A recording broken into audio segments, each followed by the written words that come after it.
तिरुपति बाबा के दर्शन करें आप लोगों ने, वेंकटलाल के दर्शन करें, तिरुपति नाथ जी के। धक्के खाते खाते खाते खाते लोग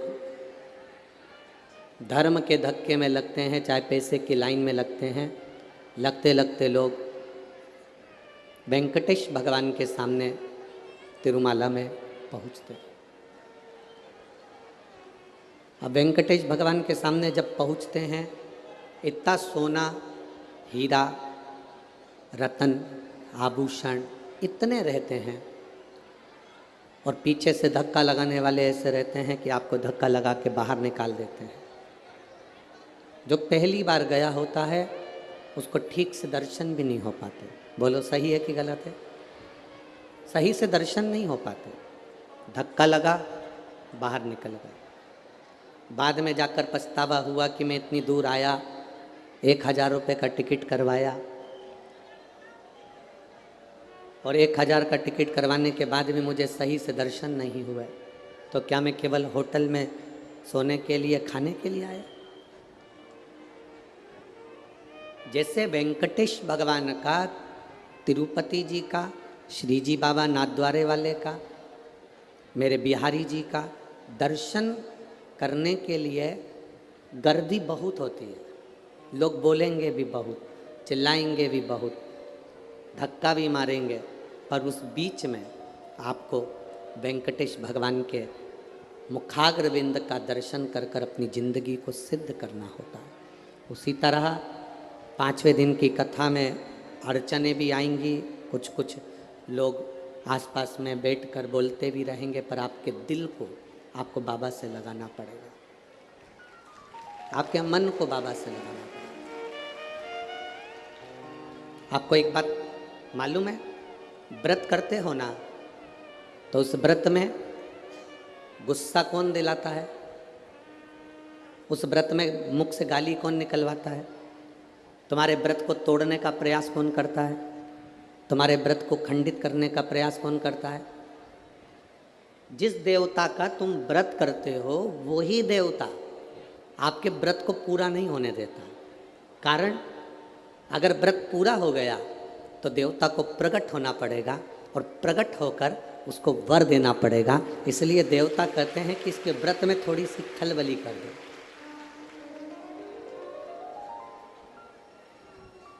इसके व्रत में थोड़ी सी अर्चन कर दो।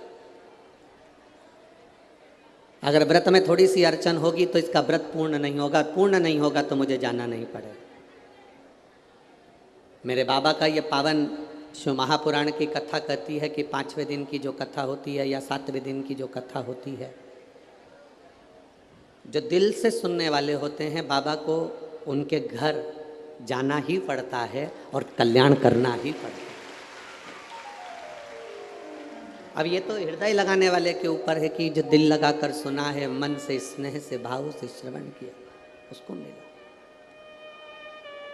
शिव कथा कहती है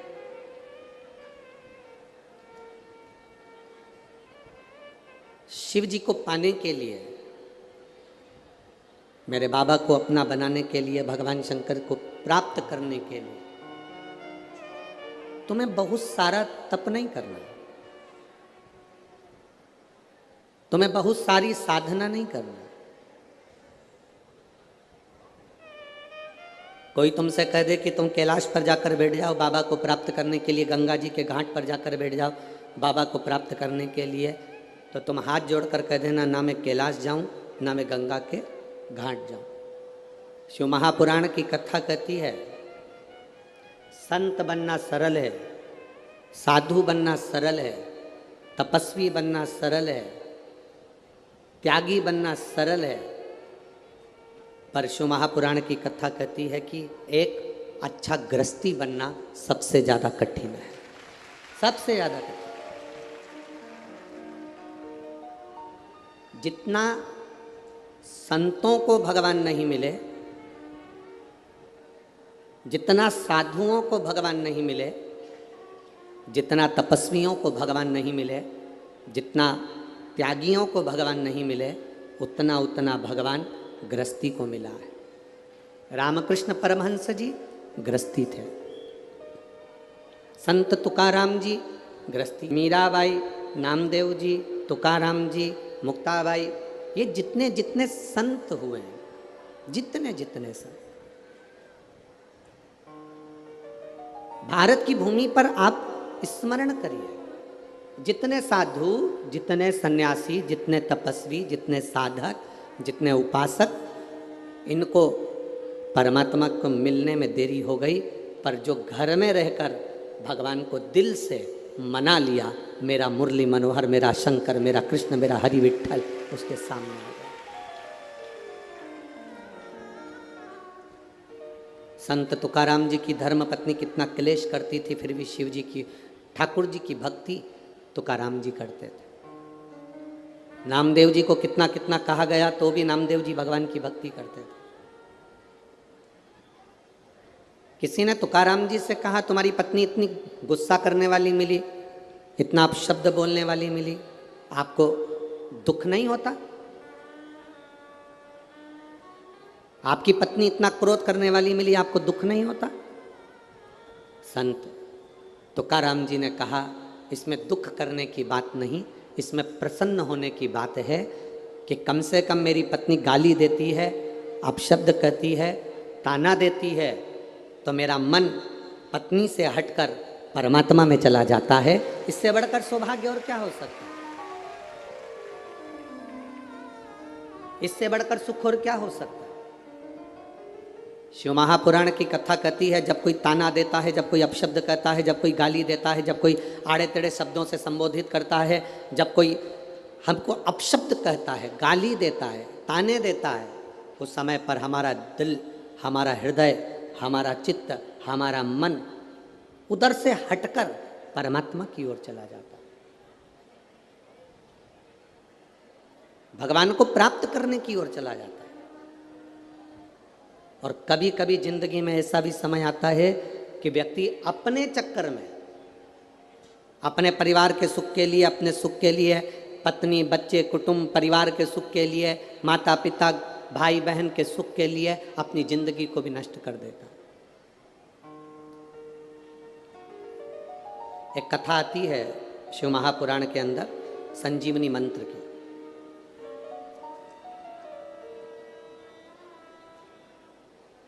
संजीवनी मंत्र क्या?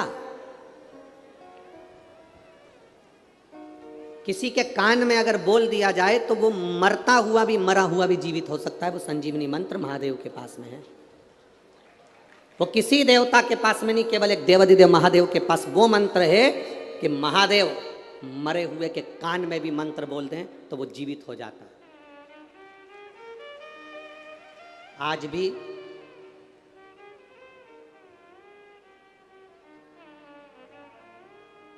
हिमाचल प्रदेश में एक शिवजी का मंदिर है।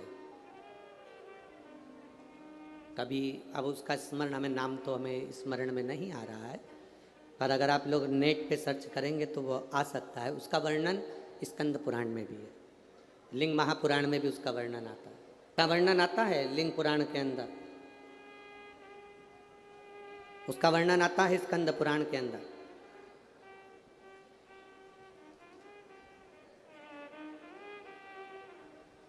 लिंग पुराण में, स्कंद पुराण में इसका विशेष वर्णन आता है। विशेष, शायद दुनिया का पहला ऐसा मंदिर होगा जिस मंदिर के सामने से, भगवान शिव के सामने से मुर्दे को भी अगर लेकर जाते हैं तो उसके शरीर में कंपन होने लगता है। उसको अगर आप कभी नेट पे सर्च करेंगे, यदि आप स्कंद पुराण में पढ़ेंगे या लिंग पुराण में पढ़ेंगे तो उसका वर्णन पूरा मिलेगा आपको, उसका पूरा वर्णन आपको प्राप्त होगा, संपूर्ण वर्णन मिल सकता है। संजीवनी मंत्र एक ऐसा मंत्र है, संजीवनी मंत्र एक ऐसा मंत्र है जिस मंत्र को 33 कोटि देवताओं के पास में भी वो मंत्र नहीं है। किसी के पास वो मंत्र नहीं। वो मंत्र अगर है तो केवल मेरे देव अधिदेव महादेव के पास है। उसके सिवाय किसी के पास वो मंत्र नहीं। इसीलिए हमारे यहाँ बार बार कहा जाता है, अकाल मृत्यु वो मरे जो काम करे चंडाल का, और काल उसका क्या बिगाड़े जो भक्त हो महा। जो शिव की आराधना करने वाला होता है, जो शंकर की भक्ति में डूबने वाला होता है, जो शिव तत्व को प्राप्त करने वाला होता है, जो शंकर के गुणगान में डूबा हुआ होता है, उसके सम्मुख में काल नहीं आ पाता। शिव महापुराण की कथा कहती है 33 कोटि देवता इस संजीवनी मंत्र को पाना चाहते हैं। 33 कोटि देवता इस संजीवनी मंत्र को लेना चाहते हैं। अब कौन होगा ऐसा संसार में जिसको संजीवनी मंत्र नहीं चाहिए? कौन होगा ऐसा? देखिए, शिव महापुराण का पंचाक्षर मंत्र नमः शिवाय, षडाक्षर मंत्र ओम नमः शिवाय। शिव महापुराण की कथा कहती है शंकर के जितने मंत्र हैं, शिव के जितने मंत्र हैं, ये सारे मंत्र संजीवनी का काम करते हैं और व्यक्ति की जिंदगी की उन्नति की ओर इसको लेकर जाते हैं। प्रत्येक शंकर के मंत्र,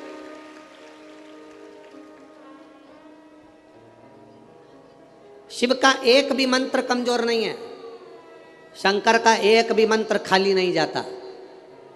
आप अगर श्री शिवाय नमस्तुभ्याम का जाप कर रहे हो, प्रतिदिन आपके मुख से 11 बार 21 बार श्री शिवाय नमस्तुभ्यम मंत्र निकल रहा है, भले काम करते करते निकले। शास्त्र कहता है 1 वर्ष 11 दिन जिसके मुख से 11 बार प्रतिदिन श्री शिवाय नमस्तुभ्यम मंत्र का जाप निकलता है, वो मंत्र सिद्ध हो जाता है और उस मंत्र से वो अपने जीवन को सुखी कर सकता है। 1 वर्ष 11 दिन इस मंत्र के उच्चारण से। और कितनी बार बोलना है? जम के बोलो जरा। मंत्र कोई भी हो, उसका उच्चारण, उसका स्मरण करते करते वो सिद्ध हो जाता है। मंत्र सिद्ध करने के लिए आपको कहीं पहाड़ पर जाने की जरूरत नहीं है। मंत्र को सिद्ध करने के लिए आपको किसी नदी के तट पर जाने की जरूरत नहीं है। मंत्र को सिद्ध करने के लिए केवल निर्मल मन सो मोहि पावा, मोहि छल छिद्र कपट ना भावा। निर्मल मन से, निर्मल चित्त से, निर्मल हृदय से, शुद्ध भाव से आप जब परमात्मा को पुकारोगे, परमात्मा आपके सामने होगा। आप जप रहे हैं, स्मरण कर रहे हैं, सिद्ध होता है।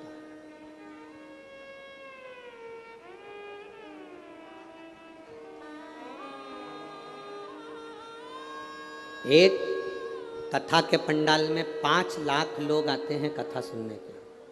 कितने लोग? 5 लाख। एक पंडाल की कैपेसिटी देखी जाती है, दूसरे पंडाल की कैपेसिटी देखी जाती है, तीसरे पंडाल की देखी जाती है। टेंट होन लगे हैं चारों तरफ, उनकी देखी जाती है। और उसके बाद जो दुकानों पर बैठे हैं, रोड पर बैठे हैं, ये धूप में बैठे हैं, गाड़ियों पर बैठे हैं, इन सब की, बिल्डिंगों पर बैठे हुए हैं, इन सब की कैपेसिटी अगर इनको गिना जाए तो 5-6 लाख लोग प्रतिदिन शिव महापुराण की कथा सुनने आते हैं। प्रतिदिन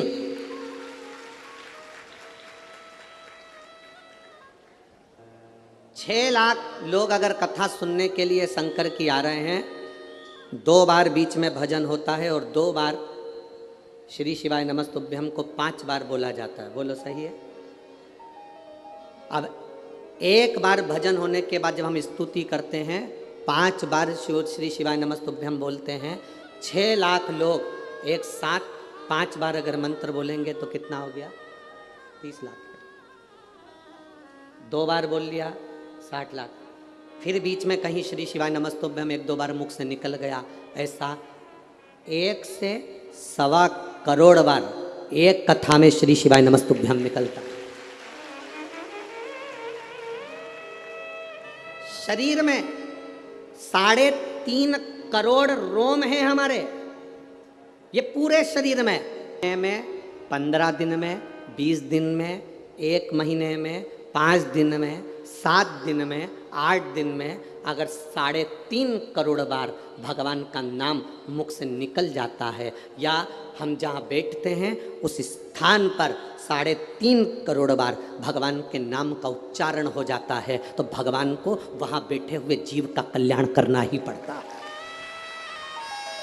अब लोग कहते हैं गुरुजी आखिर शिव महापुराण में आने वाले का कल्याण क्यों होता है? शिव महापुराण दूर दूर बैठ के लोग सुनते हैं, उसका फल क्या मिलता है? शिव महापुराण के पंडाल में पहुंचने पर जो धूल उड़ती है उसका प्रमाण क्या है? शिव महापुराण की कथा सुनकर लोग रच को अपने शरीर में लगाते हैं, उसका प्रमाण क्या है? उसका प्रमाण केवल यही है कि 3.5 करोड़ बार आप और हम सब मिलकर 5 दिन में, 7 दिन में, 8 दिन में इस कथा के अंदर भगवान को बोलते हैं, तो वो देव अधिदेव महादेव अपने को आकर आशीर्वाद प्रदान करता ही है, ये निश्चितता।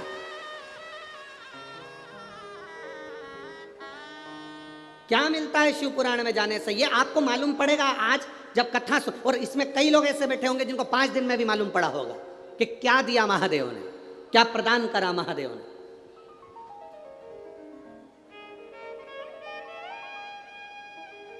ये उसके भीतर का बल। संजीवनी मंत्र किसको नहीं चाहिए? हमसे लोग कहते हैं संजीवनी मंत्र कौन सा है गुरुजी? हम कहते हैं आप तो श्री शिवाय नमस्तुभ्यम जप लिया करो, ये भी किसी संजीवनी से कम नहीं है महाराज। आप नमः शिवाय जप लिया करो, ये भी किसी संजीवनी से कम नहीं है। आप ओम नमः शिवाय जप लिया करो, ये भी किसी संजीवनी से कम नहीं है। आप महामृत्युंजय का मंत्र जप लिया करो, ये भी किसी संजीवनी से कम नहीं है, ये भी संजीवनी से कम नहीं। और यदि हम मंत्र जप नहीं पाए तो 3 का स्मरण कर लिया करो। 1 गंगा, पहले नंबर पर कौन है? जम के बोलो जरा, गंगा। दूसरे नंबर पर है काशी, दूसरे नंबर पर क्या है? काशी। और तीसरे नंबर पर है विश्वनाथ, काशी के विश्वनाथ। ये 3 का जिह्वा पर अगर नाम आ जाता है, ये 3 का स्मरण हमारे जीवन में हो जाता है, तो हमको इस मृत्यु लोक में कष्ट नहीं भोगना पड़ता और बार बार जन्म नहीं लेना पड़ता। हमें बारंबार जन्म नहीं लेना है। संसार सागर में बार बार आने से मतलब क्या है? हमारे कर्म की गति का भोग हमको भोगना है। मंत्र की प्रबलता हम जान रहे हैं।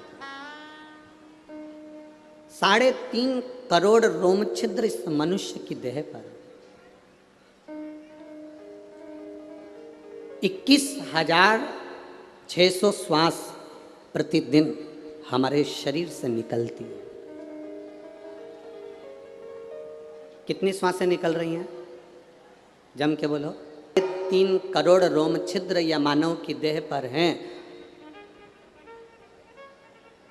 आपने एक प्रसंग श्रवण किया होगा भगवान कृष्ण का, कि मेरे लाडले भगवान कृष्ण द्रौपदी के लिए दौड़ दौड़ कर चले जाते थे। द्रौपदी पुकारती और भगवान कृष्ण दौड़ कर पहुंच जाते। इस बात से सत्यभामा जी को अच्छा नहीं लगा। सत्यभामा जी ने रुक्मणी जी से कहा, जी जी मुझे एक बात समझ में नहीं आती कि भगवान कृष्ण हमारे स्वामी, ये द्रौपदी बुलाती है और हमारे स्वामी भाग कर चले जाते।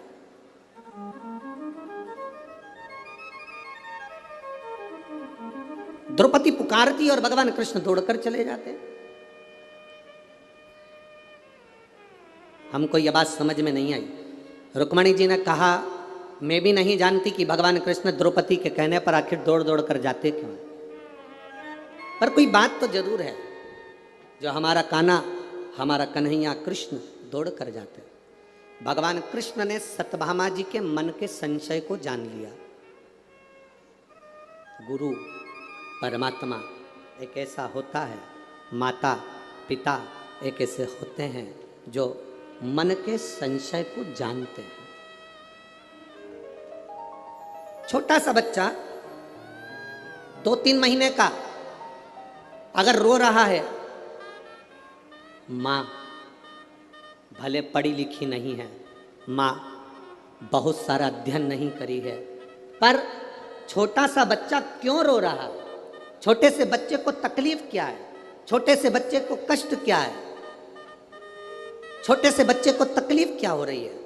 माँ भले पढ़ी लिखी ना हो, पर माँ अपने बच्चे को रोता हुआ जानकर समझ जाती है कि इसके पेट में दर्द है, कि इसके हाथ में दर्द है, कि इसको क्या तकलीफ है। माँ जान जाती है, माँ पहचान जाती है। माँ के स्मरण में वो बात आ जाती है कि इसको तकलीफ क्या है, इसको कष्ट क्या है,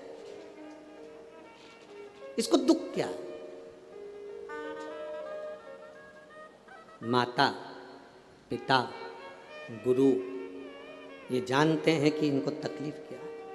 मेरे भगवान कृष्ण जान गए कि आखिर सत्यभामा के मन में संशय क्या है। सत्यभामा के संशय को मिटाने के लिए भगवान कृष्ण रुक्मणी और सत्यभामा दोनों को द्रौपदी के यहाँ ले गए। द्रौपदी केश कंगा कर रही थी तो सत्यभामा जी से कहा, सत्यभामा जाकर अपनी ननंद को थोड़ा सा तेल लगा दो सिर में और कंगा कर दो। सत्यभामा जी ने विचार करा, ऐसा कंगा करूंगी और ऐसा तेल लगाऊंगी कि खोपड़िया में एक बाल ना रहने दूंगी। अब भाभी और ननंद की तो पहले से ही ये जोड़ियां चली आई हैं। ननंद बोलती है तो भाभी नहीं टिकती और भाभी बोलती है तो ननंद नहीं टिकती है। अब पर कहीं कहीं ऐसा भी होता है कि ननंद और भाभी की इतना प्रेम होता है, इतना प्रेम होता है कि एक दूसरे के बिना रह नहीं पाते। कई जगह ऐसी भी है जहां पर इनका आत्मीय प्रेम बड़ा प्रबल है। सत्यभामा जी ने द्रौपदी के सिर पर तेल लगाना प्रारंभ करा, बाल खींचा, तोड़ा। जैसे ही तोड़ा उसमें से आवाज आई, हे कृष्ण।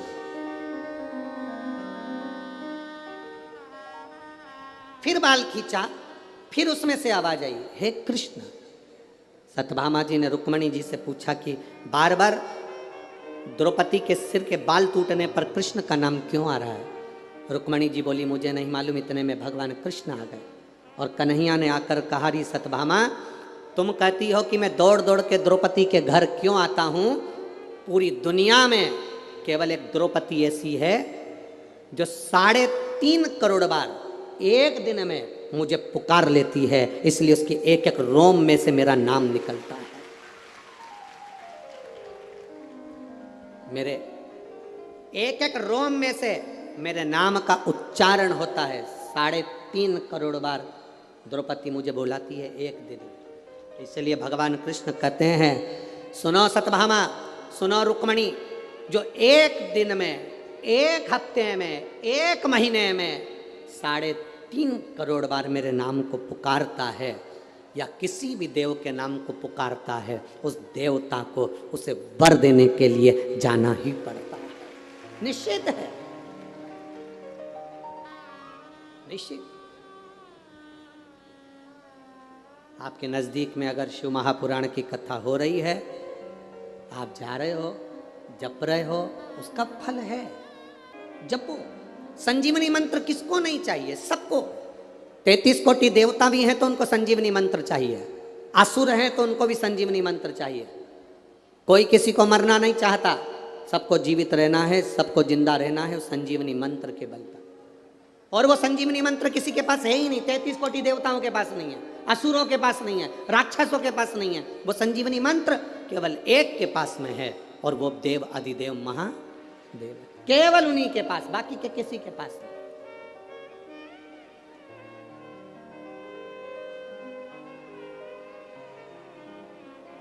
कई बार लोग कहते हैं, गुरुजी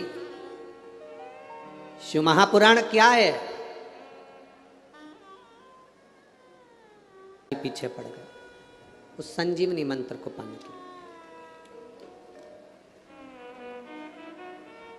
महाराज, अब मंत्र मिलेगा किसको? इंद्र भी तप कर रहे हैं, इंद्र भी साधना कर रहे हैं, और दैत्यों के गुरु शुक्राचार्य बाबा भी साधना कर रहे हैं। दोनों तप करने में लगे।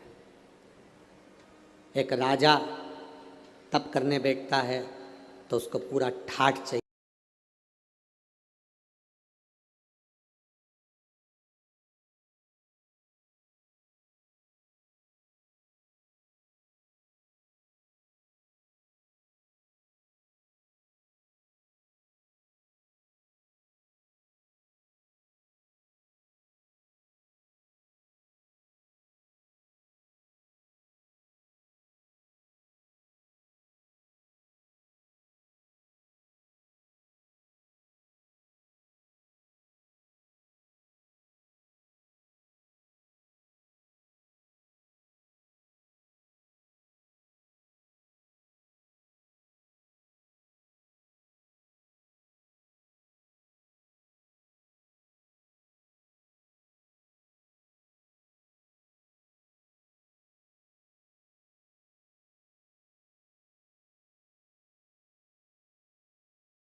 आप कहो तो इस मंदिर में मैं डेरा लगा लूं, पर महादेव कहते हैं क्यों डेरा, किस लिए?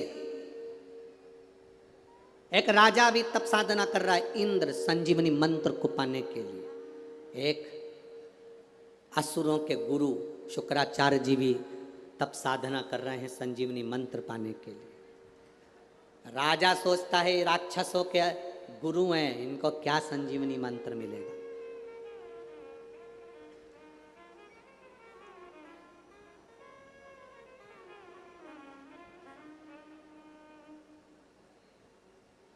बहुत सारे ऐसे भी होंगे बहुत दूर बैठे हैं तपती हुई धूप में, अपने अपने सिर पे कपड़ा रख रख के बैठे हैं, तपती हुई धूप में अपने अपने सिर पर कपड़ा रख कर बैठे हैं।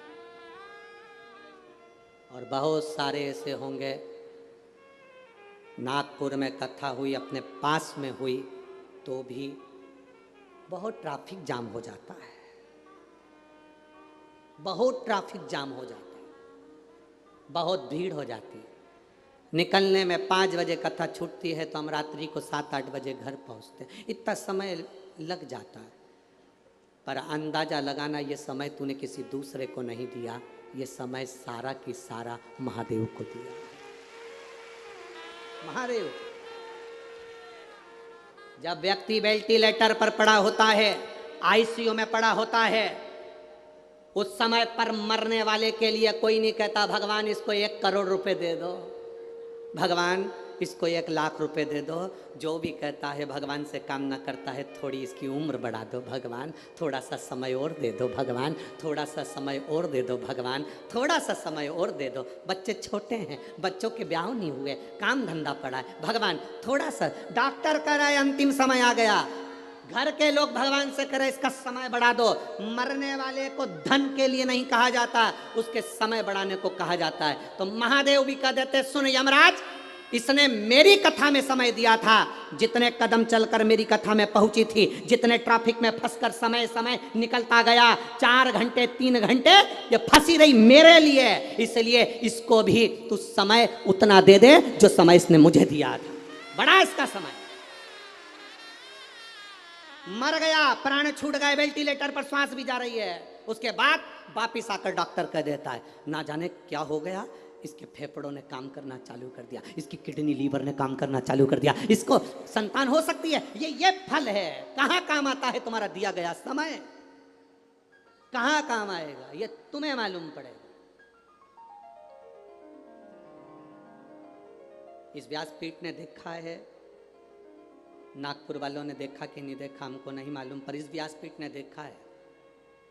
इस कथा में जिन डॉक्टरों की ड्यूटी लगती है, जिन पुलिस वालों की ड्यूटी लगती है, जिन की ड्यूटी इस कथा के पंडाल में लगती है, चाहे वो स्वीपर हो, नगर निगम वाले हों, नगर पालिका वाले हों, पुलिस प्रशासन वाले हों, डॉक्टर हों, जो भी इस कथा में ड्यूटी देता है, वो अपनी जिंदगी में समझ लेना कि तुमने आज तक जो ड्यूटी दी वो किसी नेता के नहीं दी है, मेरे बाबा के यहाँ जो ड्यूटी दी उसका फल क्या मिलेगा ये आप जानते हैं।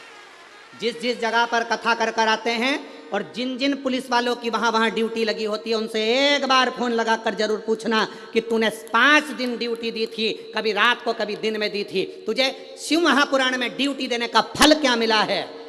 छत्तीसगढ़ में, पुणे में, मालेगांव में, औरंगाबाद में वहाँ की पुलिस अलग से ऑफिस क्या देते हैं बाबा, ऐसा वो जानते।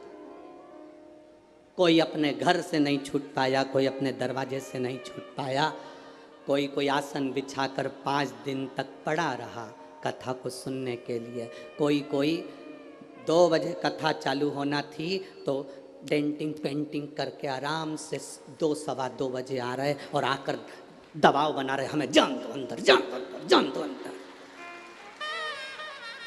यहां तो घुस सकते हो पर वहां कैसे घुसोगे।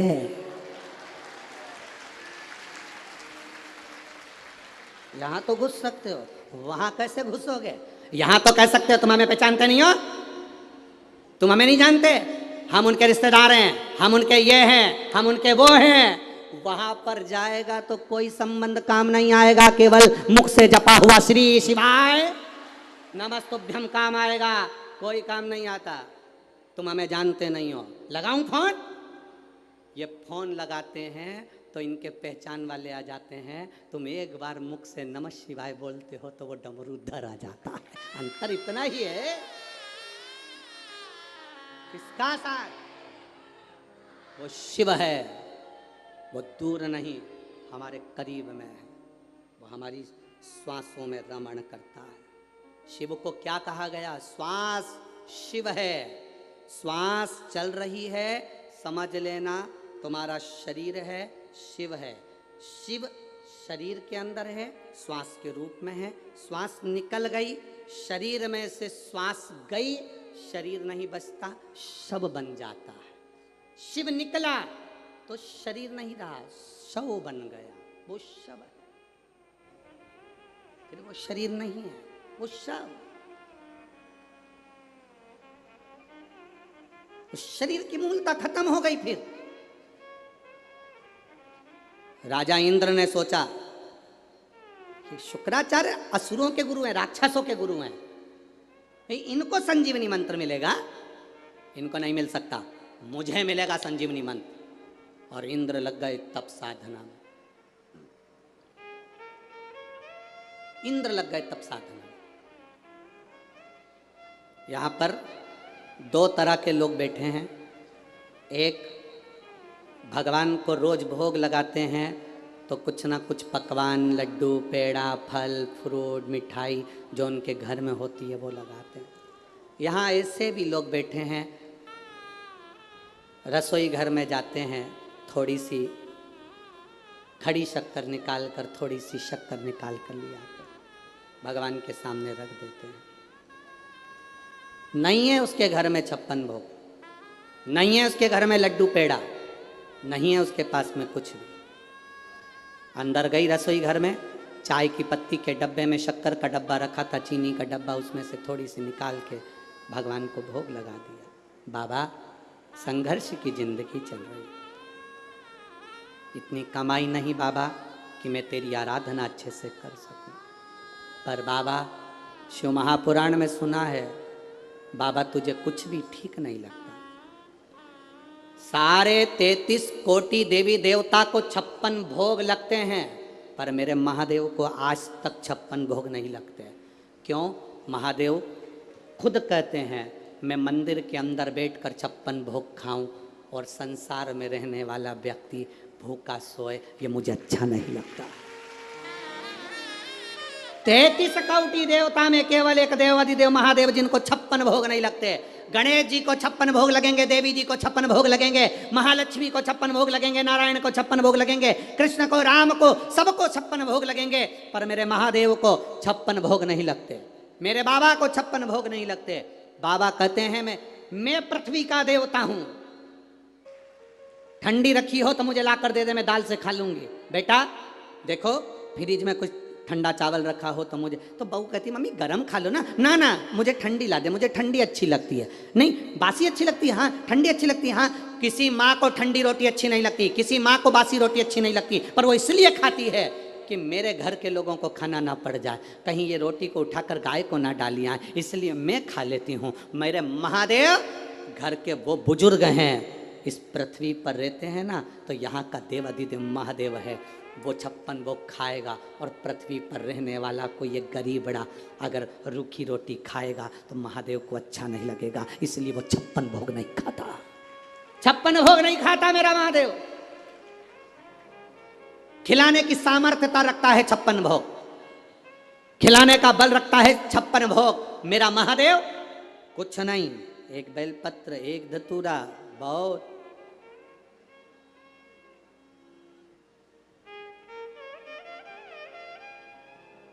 एक पति पत्नी का झगड़ा हुआ, पत्नी ने पति से कहा तुम ये गंदा नाली का पानी पीकर आते हो, मदिरा का नशा, शराब का नशा कर कर आते हो, ये अच्छी बात नहीं है। पति ने कहा तू भी तो रोज शंकर जी के मंदिर में जाती है जल चढ़ाने के लिए, तेरा महादेव भी तो भांग का नशा करता है, तेरा महादेव भी तो भांग का नशा करता है। अगर देवता नशा करते हैं तो मुझे करने में क्या दिक्कत है? उंगली उठाने वाले उंगली उठाते हैं। हमने उनसे निवेदन केवल इतना सा है, जो कहते हैं कि शंकर जी भांग पीते हैं इसलिए हम भी नशा करते हैं, तो शंकर जी ने तो विष भी पिया था, एक बार खरीद के पी जा।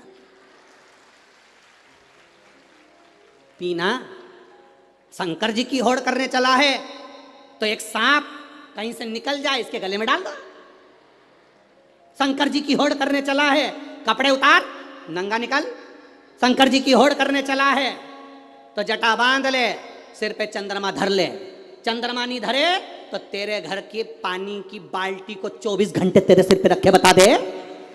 शंकर जी की होड़ करने चला है तो थोड़ा डमरू खड़का ले। शंकर जी की होड़ करने चला है तो अपने पूरे तन पे धतूरा रख ले कांटे वाला। शंकर की होड़ करना सरल नहीं है रे भाऊ।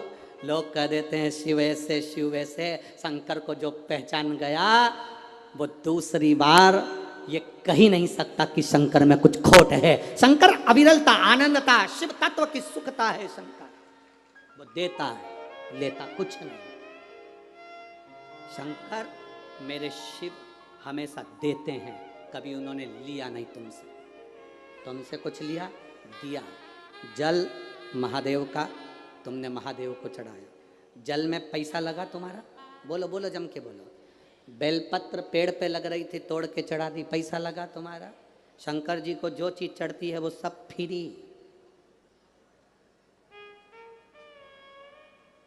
देवताओं के लिए सोने चांदी के जेवर बनवाना पड़ते हैं, महादेव को जेवर की जरूरत नहीं। जिस पुष्प को सारे देवताओं पर चढ़ते हैं, महादेव कहते हैं जो फूल किसी काम का नहीं हो वो मेरे पास ले आओ। जिसमें जहर होता है, आँख का पुष्प, आंकड़े का पुष्प, कनेर का पुष्प, जिसको पक्षी नहीं खाए। रोड में डिवाइडर पे लगे रहते हैं, रोड के बीच में इसलिए लगाते हैं क्योंकि ना तो इसको कोई पशु खाता, ना कोई पक्षी खाता, ना इसको कुत्ता खाता, ना कोई जानवर खाता। महादेव कहते हैं जो किसी काम के नहीं वो मेरे पास ले आओ। धतूरा किसी देवता पर नहीं चढ़ता, मेरे पास ले आओ। बेलपत्र मेरे पास ले आओ। जल मेरे पास ले आओ। जो कहीं नहीं चलता वो महादेव के पास में लाया जाता है। इसीलिए लोगों की आज भी आदत पड़ी हुई है, कई लोगों की, जो रुपया कहीं नहीं चले, जो रुपया बाजार में नहीं चले वो आरती की थाली में चढ़े। जो रुपया कहीं नहीं चलेगा वो आरती की थाली में चलेगा, क्योंकि उसको मालूम है ये कहीं नहीं चलता। चलता है तो महादेव के पास ही चलता है, बाकी के कहीं नहीं चलेगा। वो चल रहा है। हम भी वही रुपये हैं, आप और हम वही सिक्के हैं खोटे जो कहीं नहीं चल रहा है। महादेव के पास पहुंच गए। भूत, चुड़ैल, पिशाच, देखो भगवान विष्णु की शादी में 33 कोटि देवता आए। शंकर जी की शादी में उनने डमरू बजाया, सब डाकनी, पिशाचनी, चुड़ैल, भूत भयंकर आए।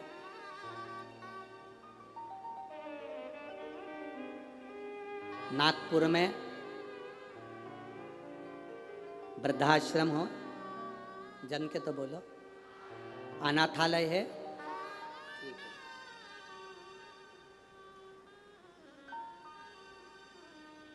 रेलवे स्टेशन के बाहर भिखारी होने, बस स्टैंड के बाहर, रोड के किनारे। जरा विचार करना, अनाथालय में जाकर लोग डोनेशन देते हैं, बोलो देते हैं कि नहीं देते? वृद्धाश्रम में जाकर लोग डोनेशन देते हैं, भिखारी को जाकर लोग डोनेशन देते हैं, पर किसी के लड़के की शादी में कभी इनविटेशन दिया? बोलो तो जम के। नहीं। मेरे शंकर भगवान ने जिसको लोग कभी नहीं बुलाते थे, मेरे महादेव ने उनको अपनी शादी का इनविटेशन दिया है।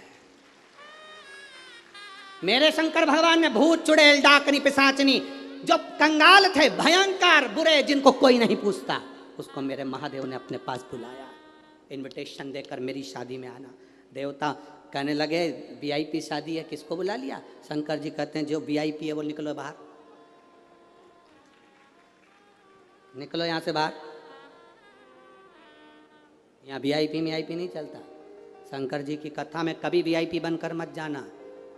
वीआईपी का मतलब थोड़ा बहुत लोगे चले जाओगे, परंतु जो शिव जी की शादी में वीआईपी बनकर नहीं आता, वो अलमस्त रहकर 5 दिन 7 दिन कथा सुनकर जब वो जाता है, महादेव उसको वीआईपी बनाते हैं, तुम नहीं बना सकते। शिव की कथा में, भगवान देवादिदेव महादेव की कथा में कहीं वीआईपी नहीं। जहां मर्जी पड़े वहां बैठो, अलमस्तता से कथा का रस तत्व ग्रहण करो, अपनी जिंदगी में उतारो अपने जीवन। ज़्यादा वीआईपी बनकर कभी शिव महापुराण की कथा, भागवत जी में चले जाना मना नहीं है, राम कथा में चले जाना मना नहीं, पर शिव पुराण में कभी वीआईपी बनकर मत जाना। बनकर जाना कि हम तो शंकर के चरणों के दास हैं, बाबा की अगर एक दृष्टि हो जाएगी। एक चोर शिव जी के मंदिर में चोरी करने गया, बाबा के मंदिर में चोरी कर रहा है, अपने कपड़े में आग लगाकर चोरी का सामान देख रहा था। वो चोर कौन सा वीआईपी होता है, पर मेरे बाबा ने उसको कुबेर बना दिया। आज भी जिस कुबेर की तुम पूजन करते हो वो चोट्टा है। आज भी दिवाली पर जिस कुबेर की तुम पूजन करते हो चोर है, जिसको मेरे महादेव ने कुबेर बनाया है। मेरे महादेव ने कुबेर के सिंहासन पर बिठा दिया। जब भगवान नारायण तिरुपति में बैठकर, तिरुमाला में बैठकर भगवान नारायण को चिंता व्यापी, मेरे ऊपर कर्जा हो गया, ऐसा भाव हो गया, तब लक्ष्मी जी भी उनको छोड़कर नीचे आ गई। तब मेरे महादेव ने कहा, नारायण चिंता मत करना, मैं कपिलेश्वर बनकर तुम्हारे पास में आता हूँ, तुम चिंता मत करना। अगर मैं नीचे बैठ गया, कपिलेश्वर बनकर नीचे बैठ जाता हूँ, मैं जब तक नीचे बैठा हूँ तुम्हारे ऊपर कर्जा नहीं होने दूंगा। इतना दान चढ़वाऊंगा, इतना दान चढ़वाऊंगा कि सारी दुनिया का पैसा एक तरफ कर दो और तिरुमाला का पैसा एक तरफ कर दो, इतना वैभव दे दूंगा। कपिलेश्वर बनकर बैठ गया मेरा महादेव नीचे। आप लोग तिरुपति गए होंगे तो दर्शन करना, ऊपर तिरुमाला में वेंकटेश भगवान है तो नीचे कपिलेश्वर महादेव है, वो बैठे हैं। तो चिंता मत करना बाबा, मैं बैठा हूं। मेरे शिव देते क्या है तुमको? बल। शंकर देते क्या है तुम्हें? विश्वास कि तू हारना मती। एक चाय की दुकान भी लगाए, ठेला भी चलाए, रिक्शा भी चलाए तो हारना मती। पान की दुकान भी लगाए तो हारना मती। मैं हूं, जल चढ़ाते रहना। एक जब तक तू जल चढ़ाता रहेगा तेरे भाग्य में दुख लिखा है। जल चढ़ाते चढ़ाते एक दिन जैसे मेरे शिवलिंग पे से चंदन अपने आप धुल जाता है, जल चढ़ाते चढ़ाते तेरे पाप को भी मैं धो दूंगा। हाथ पकड़कर खींचकर पार लगा चाहिए सब। राजा इंद्र संजीवनी मंत्र को पाने के लिए तब साधना में लग गए। जगत गुरु, देवगुरु, यहाँ असुरों के गुरु, वो भी लगे मंत्र को पाने के लिए। इंद्र लगे थे तो इंद्र थोड़ी देर तप करते, तप करते करते इंद्र को लगता मैंने तो बहुत तप कर लिया पर मंत्र तो मिल ही नहीं रहा, मंत्र नहीं मिल रहा। कभी कभी हमारी गलती हो जाती है।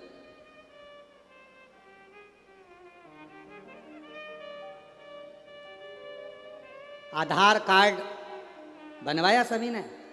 अरे बोलो तो जम के। आधार कार्ड बनाने वाले की लाइन में एक व्यक्ति लगा था। दरवाजा खुलना था 10 बजे, व्यक्ति लगा 8 बजे से। एक के पीछे एक पीछे एक लगते गए, लगते गए, लगते गए, लगते गए, लगते गए। 10:30 बज गई, दरवाजा नहीं खुला। 11 बज गई, दरवाजा नहीं खुला। 12 बज गई, दरवाजा नहीं खुला। पीछे एक व्यक्ति खड़ा था, वो आगे आता था, लोग उसका हाथ पकड़कर लाइन में खड़ा कर देते थे। कहाँ जा रहे हो? लाइन में खड़े हो। कहाँ जा रहे हो? लाइन में खड़े हो। बार बार वो आगे आता, उसको फिर पीछे खड़ा कर देते। आखिरी में उसने चिढ़ के कह दिया, भले 5 बजे तक खड़े रहो, नहीं खोलूंगा दरवाजा, जा नहीं खोलूंगा दरवाजा। लाइन में खड़े हुए लोगों को ये नहीं मालूम था कि तुम जिसका हाथ पकड़ के पीछे खड़ा कर रहे हो वही तो आधार कार्ड बनाएगा, वही तो बनाएगा। पर तुम सोच रहे हो ये आधार कार्ड बनवाने आया है, वो बनाने आया है। उसका हाथ पकड़ के पीछे खड़ा कर देते हो। बार बार वो बेचारा कब से आगे आ रहा है, पर सब पीछे खड़ा कर देते। पीछे खड़े हो जा, खड़ा आगे आने ही नहीं दे रहे, तो दरवाजा कैसे खुलेगा? और दरवाजा नहीं खुलेगा तो आधार कार्ड कैसे बनेगा? यही शिव पुराण कहती है। हम भी हमारे मंत्रों को, हमारे भजन को, शिव भक्ति को, एक लोटे जल को आगे नहीं आने दे रहा है तो हमारे भाग्य का दरवाजा कैसे खुलेगा? कैसे खुलेगा? वो दरवाजा खुलता ही तब है जब हम एक लोटा जल शिव जी को समर्पित करते हैं, भगवान देवाधिदेव महादेव को देते हैं।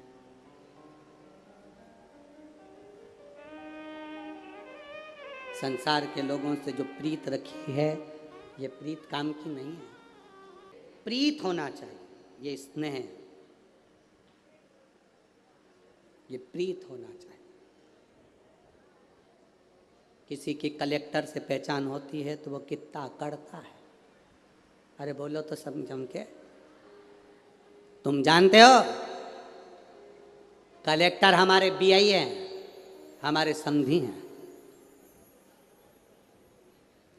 किसी की मिनिस्टर से पहचान होती है तो कितना अकड़ता है, किसी की एसपी से पहचान होती है, लगाऊं फोन, वो एसपी साहब मेरे रिश्तेदार पहचान वाले, किसी की एसपी से पहचान होती है तो वो कितना अकड़ता है। जरा से संसार के लोगों से तुम्हारी पहचान हुई तो तुम इतना अकड़ रहे हो, तो हमारी भी तो पहचान उससे है। जब एक साधारण से व्यक्ति की पहचान से व्यक्ति इतना अकड़ सकता है तो तुम में भी अकड़ होना चाहिए कि मेरी महादेव से पहचान है। जितनी मेरी जीजियां बैठी हैं, जितने मेरे जीजाओं बैठे हैं कथा सुनने के लिए, जितने संत साधु सन्यासी तपस्वी साधक उपासक, जितने मेरे भाई बहन बैठे हैं, उन सबसे निवेदन करेंगे कभी जिंदगी में टूटना मत, भीतर से अंदर से कभी हारना मत। कई माताएं कह देती हैं मैं बहुत ऊब चुकी हूँ गुरुजी, मैं तो मर जाऊं तो अच्छा। तो हम उनसे कई बार पूछ लेते हैं प्लानिंग क्या है? पंखा है, रस्सी है। हमने कहा ये तो ओल्ड फैशन है, कुछ न्यू फैशन लाओ। तो गुरुजी विष पी लेती हूँ। हमने कहा ये भी ओल्ड, ट्रेन के आगे मर जाती हूँ, ये ओल्ड, ये तो पुराना फैशन। गाड़ी के नीचे आ जा, ओल्ड। कुएं में डूब के मर जाऊं, ओल्ड फैशन। तालाब में मर जाती हूँ, ओल्ड फैशन। तो उन्होंने पूछा न्यू फैशन कौन सा है? हमने कहा शंकर जी के मंदिर में एक लोटा जल चढ़ाती रहे और बाबा के दरवाजे में अपना सिर झुकाती रहे और बाबा के सामने कहती रहे कि तेरे दरवाजे पर आती रहूंगी और कितना भी परेशान कर ले मरूंगी नहीं, चाहे कुछ हो जाए। इससे क्या होगा? हमने कहा इसका सबसे बड़ा फल ये होगा कि मेरा बाबा अपने भक्त को कभी गिरने नहीं देता, हाथ से पकड़ कर उठा लेगा। मेरा बाबा कभी गिरने नहीं। हम हार गए, अंदर से टूट गए, फसल नहीं हुई, फसल बिगड़ गई, सोयाबीन नहीं आया, गेहूं नहीं आया, धन नहीं आया, व्यापार नहीं चल रहा, दुकान नहीं चल रही, उतने में हम टूट गए। फैक्ट्रियां नहीं चल रही, उतने में हम टूट गए ना। अपने विल पावर को मजबूत करना है कि अभी मेरी दुकान सही नहीं चली, और मेहनत करूंगा। फैक्ट्री नहीं चल रही, और मेहनत करूंगा। मैं पास नहीं हो पाया, और मेहनत करूंगा। मैं पीछे रह गया, और मेहनत करूंगा। लोग कहते कष्ट बहुत हो रहा है, जीवन में दुख बहुत है।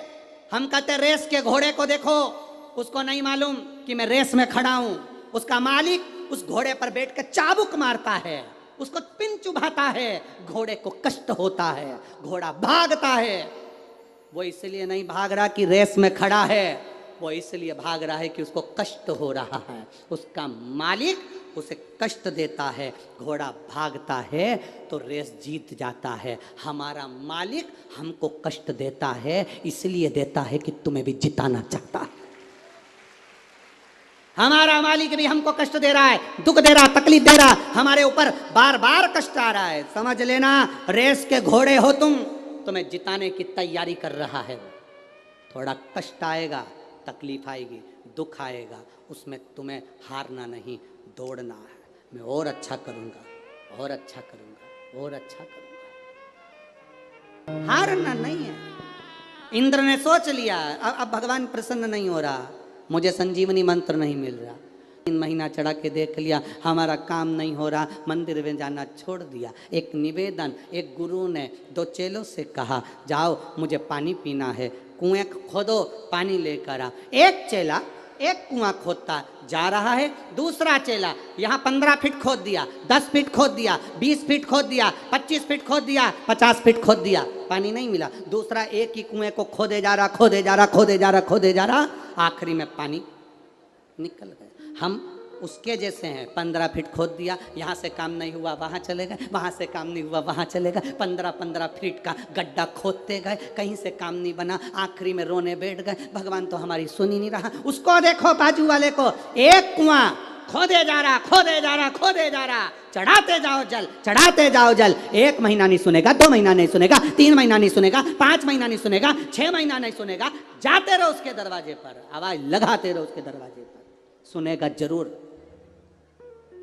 यहां से जाते जाते किसी का कोई बेटा कहीं चले गया हो, तुम आवाज लगा कर देखना, ए कमलेश, ए कमलेश। एक बार कमलेश नहीं सुनेगा, दूसरी बार फिर आवाज लगाना कमलेश, तीसरी बार फिर आवाज लगाना कमलेश, फिर आवाज लगाना कमलेश। बार बार आवाज लगाओगे तो जितने कमलेश बैठे होंगे वो सब सुनेंगे, तो उस समय वो कमलेश भी सुनेगा। बार बार पुकारते रहोगे तो मेरा महादेव सुनेगा जरूर, ये निश्चित है। उसको पुकारो। उसको पुकारने का भी तरीका है कि हमें बुलाना है, दिल से बुलाना है, हमें दिखावे से नहीं। कई लोग चंदन लगा लिए, कई लोग मंदिर में घंटों तक बैठ गए, 8-10 घंटे तक, और सोचा कि भगवान मिल जाएगा ना। भगवान कहते हैं काहे को टाइम बर्बाद कर रहा है। 2 तरह की शादी होती है। कितने तरह की? 2। यहाँ जितनी जितनी बुजुर्ग माताएं बैठी हैं, इनसे पूछना इनकी शादी कैसे हुई थी, और एक आज के व्यक्ति की शादी पूछना कैसे हुई थी। जो बुजुर्ग माता बैठी हैं उनको देखने के लिए लड़का आया, ये चाय की ट्रे लाई, रखी, चली गई। बोलो सही है? जितनी बुजुर्ग बैठी हैं ये लड़के से बात नहीं करी है, ये लड़के के पास में बैठी ही नहीं, बात नहीं करी, केवल ट्रे रखी, निगाह उठाकर देखा, लड़के ने लड़की को, लड़की ने लड़के को, और शादी पक्की हो गई। वो शादी आज तक निभ रही है। एक शादी आज होती है, लड़की को लड़का दिखाओ, लड़के को लड़की दिखाओ, दोनों बैठ के बात भी करेंगे, फिर होटल में भी मिलेंगे, उसके बाद में वो क्या बोलते, प्री वेडिंग, हाँ तुम समझ गए ना। बस उसके बाद में दोनों घूमने जाएंगे, ढेर सारे ऐसे कैमरे लगे रहेंगे, उससे फोटो खींचते रहेंगे अलग अलग डिजाइन के। उसके बाद दोनों होटल मिलेंगे, रात को 3-3 बजे तक मोबाइल पे लगे रहेंगे। उसके बाद शादी होगी और 2 साल में तलाक। तो फिर ये पुरानी जो शादियां थी वो उसमें क्या था? उसमें एक चीज थी, ना जी भर के देखा, ना कोई बात की, बड़ी आरज़ू थी मुलाकात की। जो पुराने संबंध है वो ना देखे ना भाले, ना मिले ना गए, ना देखा ना भाला, माँ बाप ने कह दिया शादी पक्की पक्की, ना देखा ना भाला, संबंध पक्का हुआ, आज तक निभ रहा है, आज तक। और एक आज का संबंध 2-2, 3-3 घंटे तक मिले, होटल में बात करी, मोबाइल पे बात करी, सब कुछ हुआ, और मालूम पड़े। हमारा आपसे यही निवेदन है, ऐसे भक्त मत बनना। हम तो 8-8 घंटे मंदिर में बैठते हैं, हम तो इतने सारे पाठ करते हैं, हम तो भगवान को रिझाते हैं, हम तो मंदिर में ये करते हैं, हम तो ढोलक पीट पीट के भजन गाते हैं, उसके बाद भी भगवान नहीं सुन रहा। ये तलाक वाले हो, होगी ऐसे हो बाबा।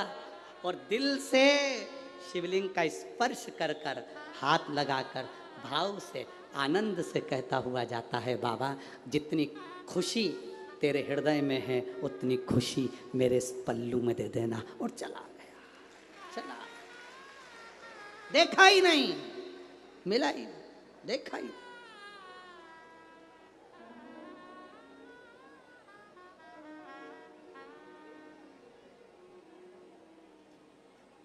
पहचाना ही नहीं महाराज।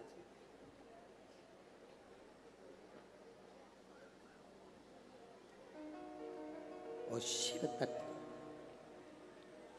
भगवान देवाधिदेव महादेव का गुणगान सुख का अनुभव कराता, सुख का अनुभव। महाराज शिव महापुराण की कथा कहती है, शिव तत्व कहता है, बाबा देवाधिदेव महादेव का संवाद कहता है। आप दया करने वाले हैं, जब तक आपकी कृपा नहीं होती संसार सागर में तब तक कोई कृपा नहीं। संजीवनी मंत्र पाने के लिए इंद्र ने तप किया, तप टूट गया,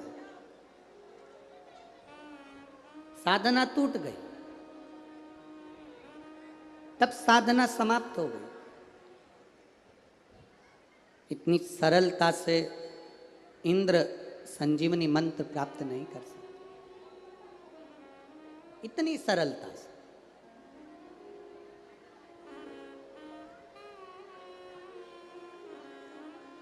महाराज, दैत्यों के गुरु, असुरों के गुरु शुक्राचार्य जी तप में लीन थे, उनकी तप साधना इतनी जल्दी नहीं टूटी। धन भले ना हो पर मन महादेव में लगाओ। जाते हो आप लोग एक लोटा जल चढ़ाने के लिए शिव जी के मंदिर? सब लोग जाते हो? जाना चाहिए। बाबा से अपने दिल की बात, अपने घर का पानी ले जाकर चढ़ाना, अपने घर का। ये तो अब फैशन आ गया कि दीपावली पर मिठाई का डब्बा बाजार से खरीद कर ले जाना चाहिए, पर बुजुर्ग माताओं से पूछना, पहले घर में मिठाई बनती थी, दीपावली का कोई सामान, गुजिया, पपड़िया, खुरमे आदि आदि बनते थे, उसको थाली में लगाकर अपने रिश्तेदारों को देते थे, ढाक कर कपड़ा ढाका जाता था, फिर ले जाकर। ये तो अब फैशन आया।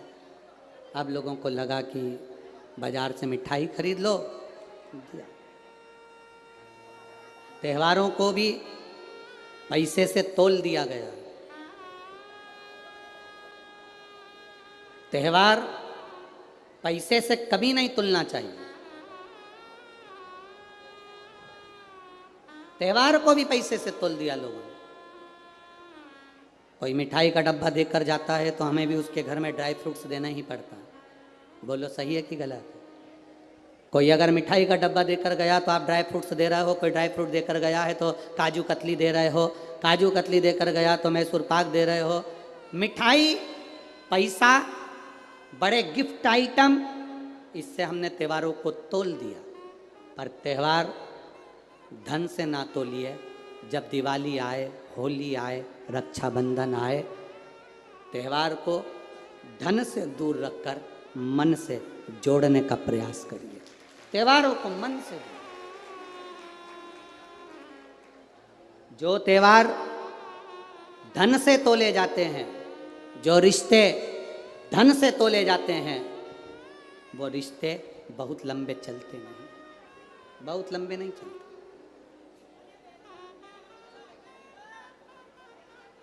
धन से ना तोलिए।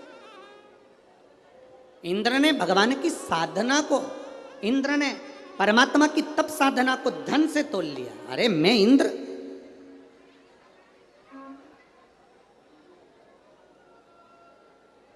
मैं इंद्र, ये मेरी तप साधना।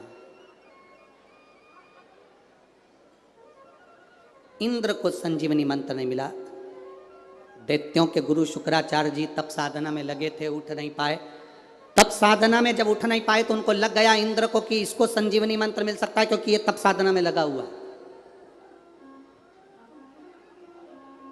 छूट ही नहीं रहा, उठ ही नहीं रहा। जयंती को बुलाया। क्या नाम था इंद्र की बेटी का? नाम जयंती। जयंती को बुलाकर इंद्र ने अपनी बेटी जयंती से कहा कि ये शुक्राचार्य जी तप कर रहे हैं संजीवनी मंत्र पाने के लिए, और मैंने भी तप करा संजीवनी मंत्र पाने के लिए, पर मेरी तप साधना पूरी नहीं हो पाई। शुक्राचार्य जी की तप साधना चल रही है और संजीवनी मंत्र इनको मिल सकता है। तो जयंती ने कहा आप चिंता मत करो। पिता अपनी बेटी जयंती से ये नहीं बोले कि तू जाकर तप साधना तोड़। पिता ने याकर ये नहीं कहा अपनी बेटी से, जयंती से, कि तू तप साधना तोड़ दे। पर जयंती कह रही है आप चिंता मत करो, मैं जाकर तप साधना तोड़ दूंगा।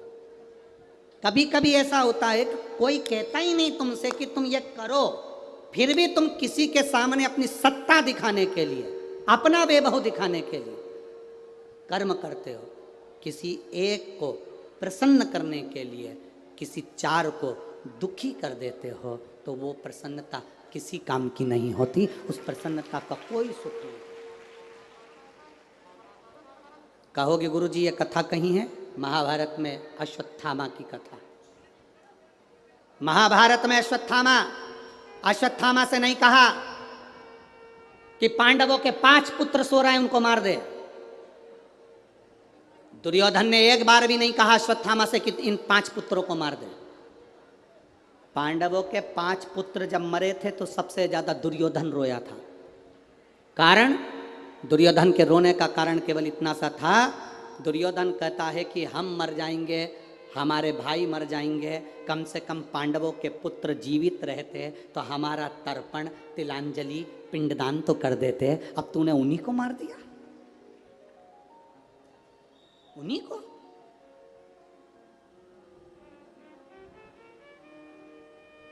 प्रेम रहेगा, प्रेम अगर है तो कोई भी 4 बांस, 4 कंधे और 40 कंडे, कितने जम के तो बोलो, वो आग लगाने के लिए कितने कंडे? 40। 4 बांस, 4 कंधे, 40 कंडे। अगर तुम्हारा किसी से प्रेम और स्नेह है तो कोई दूसरा भी दे देगा, और अगर प्रेम स्नेह नहीं है तो सग्गे भी बैठे रहेंगे तो ना कोई 4 बांस देगा, ना 4 कंधे देगा, ना 40 कंडे देगा। प्रेम होगा तो दूसरे भी अपने बन जाएंगे, प्रेम नहीं तो कोई नहीं। अश्वत्थामा से एक बार भी दुर्योधन ने नहीं कहा कि तुम प्रसन्न करने के लिए कि तुम पांडवों के पुत्रों को मार दो, पर अश्वत्थामा दुर्योधन की दृष्टि में अच्छा बनने के लिए, दुर्योधन की दृष्टि में श्रेष्ठ बनने के लिए, दुर्योधन की दृष्टि में अच्छा बनने के लिए अश्वत्थामा ने द्रौपदी के सोते हुए 5 पुत्रों का वध कर दिया।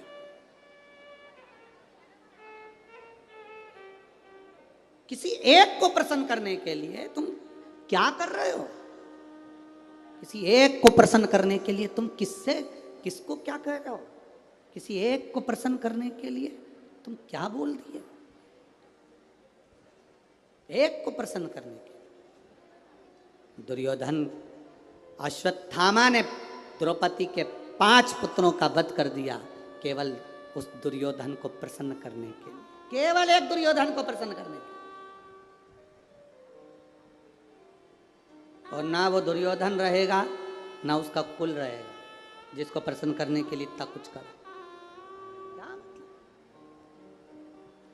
शिव कथा कर रही है, जयंती ने गलती कर दी, इंद्र की बेटी जयंती गलती कर दी, अपने पिता को प्रसन्न करने के लिए शुक्राचार्य जी की समाधि तोड़ने के लिए पहुंच गई। शुक्राचार्य बाबा तप में कराने वाला होता है, यज्ञ का आचार्य, यज्ञ का ब्रह्मा, यज्ञ का जो देव होता है, जो यज्ञ करवा रहा होता है, उसमें अगर हवन में कोई गलत चीज डलती है तो जो आचार्य होता है, यज्ञ का आचार्य, जजमान नहीं, यज्ञ का जो आचार्य होता है उसको भोगना पड़ता है, उसको भोगना पड़ता है। यज्ञ के आचार्य को सावधानी रखना पड़ती है। जब जजमान हवन करने बैठता है तो यज्ञ के आचार्य को हवन सामग्री को देखना चाहिए, इसमें कोई कीड़ा तो नहीं है, जौ में कोई कीड़ा तो नहीं पड़ा, तिल में कोई कीड़ा तो नहीं पड़ा, इसमें कोई इल्ली तो नहीं है। यह यज्ञ आचार्य की मूलता होना चाहिए कि यज्ञ आचार्य देखे इसमें कोई जानवर तो नहीं जा रहा, इसमें कोई जीव तो नहीं जा रहा, इसमें किसी की हिंसा तो नहीं हो रही, इसमें कोई मर तो नहीं रहा।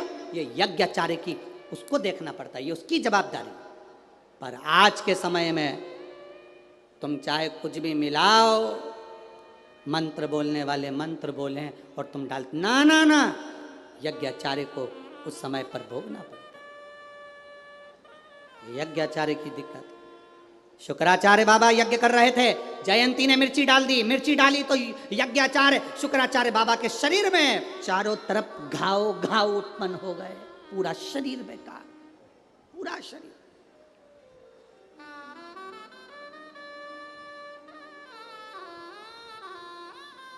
एक पत्र में एक बहन ने लिखा, आज समय नहीं मिल पा रहा इसलिए हम पत्र ज्यादा पढ़ नहीं पा रहे।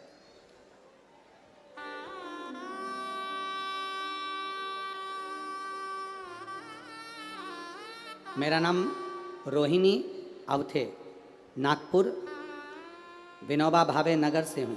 कहीं बैठी हो तो हाथ हिला सकती हैं अगर कहीं बैठी हो तो। उन्होंने लिखा है, भोले बाबा बड़े दानी हैं गुरुजी, मेरा मोबाइल नंबर ये है, मैं नागपुर की रहने वाली हूँ।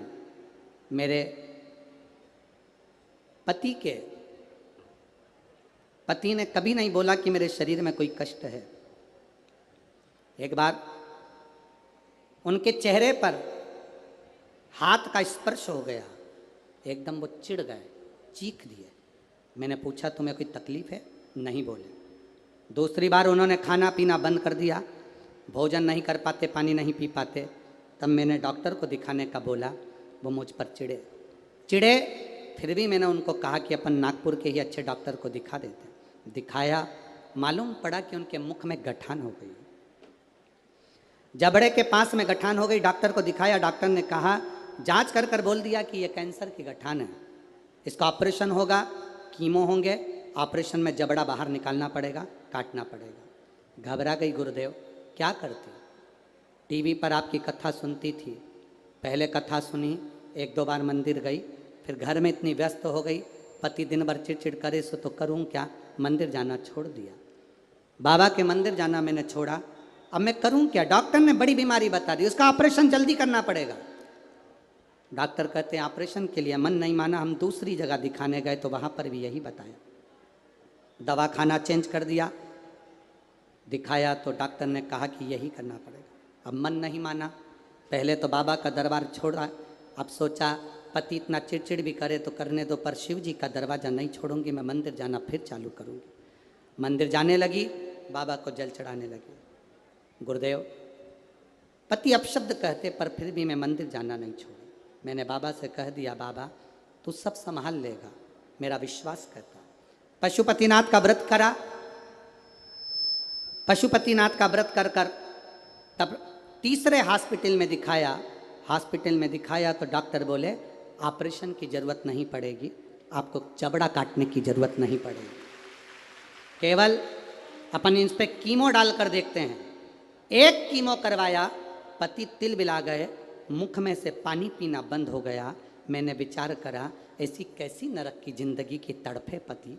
मैंने कीमो कराना बंद करा, बाबा का जल लाकर उनको देती, वो भी अब मेरे साथ मंदिर जाना चालू कर दी है।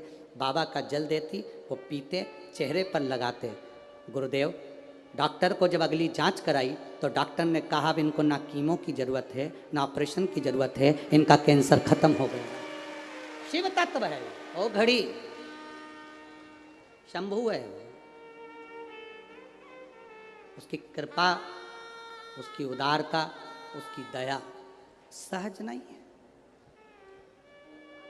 हम क्यों दरवाजा छोड़े महादेव का? मैं उनको धन्यवाद दूंगा, कम से कम तुम्हें दुख की घड़ी में देवाधिदेव महादेव याद आए। आपके दुख की घड़ी में अगर महादेव आपको याद आ रहा है तो समझ लेना महादेव ने आपको याद किया है कि तू कहीं मत जा, मेरे पास आ। डॉक्टर को भी दिखा, जांच भी करा, कीमो भी करा, इलाज भी करा, क्योंकि डॉक्टर भी शंकर का एक स्वरूप होते हैं। डॉक्टर भी शिव का एक स्वरूप है। डॉक्टर से जांच कराना चाहिए, डॉक्टर जो बोले वो दवाइयाँ खाना चाहिए, औषधि कराना चाहिए, पर साथ में मेरे महादेव पर विश्वास भी करना चाहिए। डॉक्टर शिव का एक स्वरूप होता है, उसको भी महादेव का स्वरूप माना गया। जिस समय पर कोरोना महामारी हुई, सब अपने अपने घर में थे, पर डॉक्टर रूपी शंकर सबके हॉस्पिटल में जाकर सेवा कर रहे थे। वो भी शिव का एक स्वरूप है, शंकर का एक स्वरूप। करो उसकी विनती, उसका निवेदन। जयंती ने कार्य किया, मिर्ची डाली, यज्ञाचार्य शुक्राचार्य बाबा के शरीर में तड़फन उत्पन्न होने लगी। तड़फन हुई और मुख से शुक्राचार्य जी के निकल गया महादेव। जो निकला महादेव, शिव सामने खड़े थे। शंकर ने देखा, शुक्राचार्य तुम्हारे शरीर में इतना भयंकर रोग। शुक्राचार्य जी कहते हैं बाबा, रोग नहीं लगता जब आप सामने होते हो। रोज शंकर के सामने जाओगे तो किसी बड़े रोग तुम्हारे शरीर में प्रवेश नहीं करेगा। मेरा पुरुषों से भी निवेदन है, कभी मत सोचो कि मैं वीआईपी की, मेरी दुकान की, मेरी प्रॉपर्टी की, मेरी ज़मीन की, मेरी जायदाद। कभी अहंकार में मत जियो। घर से लोटा भरकर पानी उठाकर शंकर के मंदिर जाया करो। पत्नी नहीं कहे तुमसे कि मंदिर जाओ तो भी जाओ। दुकान जाते समय एक लोटा झोले में, जैसे तुम्हारी किताब ले जाते हो, टिफिन ले जाते हो, एक बोतल, एक लोटा झोले में डाल के ले जाओ। दुकान जाते समय, ऑफिस जाते समय बीच में जो मंदिर मिले वहीं चढ़ाकर अपनी दुकान चले जाओ, पर अपना फर्ज पूरा करो। वो दुख की घड़ी में साथ होगा। एक पत्र आया, उस पत्र में एक बहन ने लिखा, मैं ममता चौहान, मेरे पति की सलून की दुकान है, नाई की दुकान है। गुरुदेव, सलून की दुकान किराए की, उसका भाड़ा देना पड़ता, छोटे छोटे 2 बच्चे, उनका पालन, शिक्षा, घर में खाने तक के लाले, कुछ भी नहीं। बहुत दुखी थे गुरुदेव। तब मेरी बहन ने मुझसे कहा कि तू टीवी पर कथा आती है, सुना कर, बाबा पर भरोसा करा कर। मैंने अपने पति से कहा, जो सलून की दुकान चलाता है, कि तुम्हारी पानी की बोतल सलून में ले जाने के लिए मैं भरती हूँ। वो बोतल से ऐसा ऐसा करते हैं ना, सलून में भरती हूँ बोतल, एक बोतल में अलग से भर के दूंगी तुमको, तुम महादेव को चढ़ाकर चले जाया करो। मेरे पति ने महादेव को जल चढ़ाना प्रारंभ करा गुरुदेव। किराए की दुकान में थे, किराए के मकान में थे, खाने के भी लाले थे। एक प्रदोष से दूसरा प्रदोष हुआ, जल चढ़ाते चढ़ाते 1 महीना निकला गुरुदेव। बाबा ने कृपा कर कर जो किराए की दुकान थी वो हमारी कर दी। बाबा को क्या वर्णन करूं, जल चढ़ाते चढ़ाते बाबा ने हमारे खुद का मकान कर दिया। मैं बाबा को यहाँ प्रणाम करने आई हूँ, उस बाबा ने जो हाथ पकड़ा, मैं बाबा को धन्यवाद देने के लिए। यह शिव तत्व ओघड़ी शंकर है, त्रिकालदर्शी कैलाशी अविनाशी शंकर है। उसको पहचान लो। जिस दिन नहीं पहचान पाओगे, बाद में मालूम पड़ेगा कि हमारे नगर में ये रतन लुटाए गए थे, हमने उसको कंकर समझ के छोड़, कार में इस तिजोरी के माल को छोड़ दिया। समझ नहीं पाए, परख नहीं पाए। हीरे को हर कोई नहीं परख सकता, जोहरी चाहिए तो हीरे की परख होती है। शिव महापुराण को हर कोई नहीं परख सकता, उसको परखने वाला शंकर का भक्त चाहिए, तब परख सकता। पहचान हो गई।